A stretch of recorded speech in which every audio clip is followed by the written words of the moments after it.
আপনারা দেখছেন new town today. ইতিমধ্যে আমরা দেখতে পাচ্ছি ইফতার সামগ্রী প্রদান 10,000 মানুষের হাতে ইফতার তুলে দিলেন অনুষ্ঠানের আয়োজক রাজারহাটের বিধায়ক তাপস চ্যাটার্জি এবং তুতুল গাজী সব আরও অনেকে। অনুষ্ঠানটি অনুষ্ঠিত হয় নিউ টাউন বালিগড়ি 20 নম্বর ট্যাঙ্কের পাশে। অনুষ্ঠানে উপস্থিত ছিলেন বিধায়ক হুমায়ুন কবির থেকে শুরু করে পীরজাহা তহা সিদ্দিকী, আরও নাখোদা মসজিদের ইমাম থেকে শুরু করে বিভিন্ন এমপি এমএলএ। দেখো, তাপস চ্যাটার্জির ইফতার মাহফিল আজকে আমরা এখানে আসলাম। আজকে ইফতারের মাহফিল নয়, ইফতার বন্টন তিনি করছেন প্রায় 10,000-এর উপর লোককে। এটা একটা সারা বাংলা নয়, সারা পৃথিবীর বুকে এইরকম একজন হিন্দু মানুষ এত মানুষকে জাতি ধর্ম নির্বিশেষে এত মানুষকে তিনি যে দান করছেন, এইটা কিন্তু সব থেকে বড় জিনিস।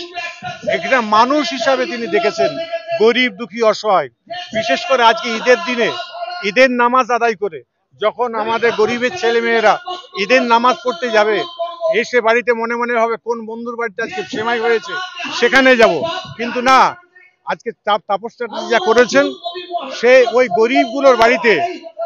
গরিবগুলোর বাড়িতে কিন্তু আজকে ইফতার বলো, আপনার কি বলে পায়েস বলো, সেমাই বলো, সবকিছু তারা হাতে তুলে দিচ্ছেন।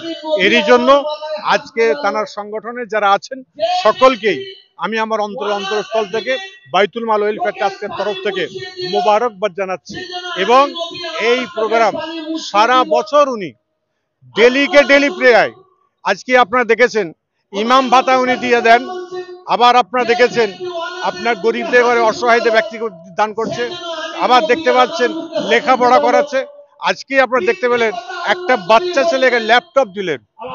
আজকে এইগুলো দেখার জিনিস যে খালি সোশ্যাল কাজ মুখে বলি, সোশ্যাল বললে হয় না, সোশ্যাল কাজ কর্মে করিয়ে তারপরে যদি দেখাতে পারো, সেটাই হলো সব থেকে বড় জিনিস। আজকে তাপস চ্যাটার্জির সঙ্গে আজকে আমরা যারা ছিলাম, আজকে আমরা সকলে থেকে যে এত সময় বসে যেটা পেলাম সেটা হলো মানুষকে চিনিয়ে দেওয়া, এটাই হলো বড় জিনিস। এবং আর মাত্র 9 থেকে 10টা রোজা আছে। সকলকে ঈদের রোজার শুভেচ্ছা জানিয়ে এবং আগাম ঈদের শুভেচ্ছা জানিয়ে তোমাদের সকলকে এবং দেশবাসীকে ঈদের শুভেচ্ছা জানাই। আসসালামু আলাইকুম, আল্লাহ হাফিজ।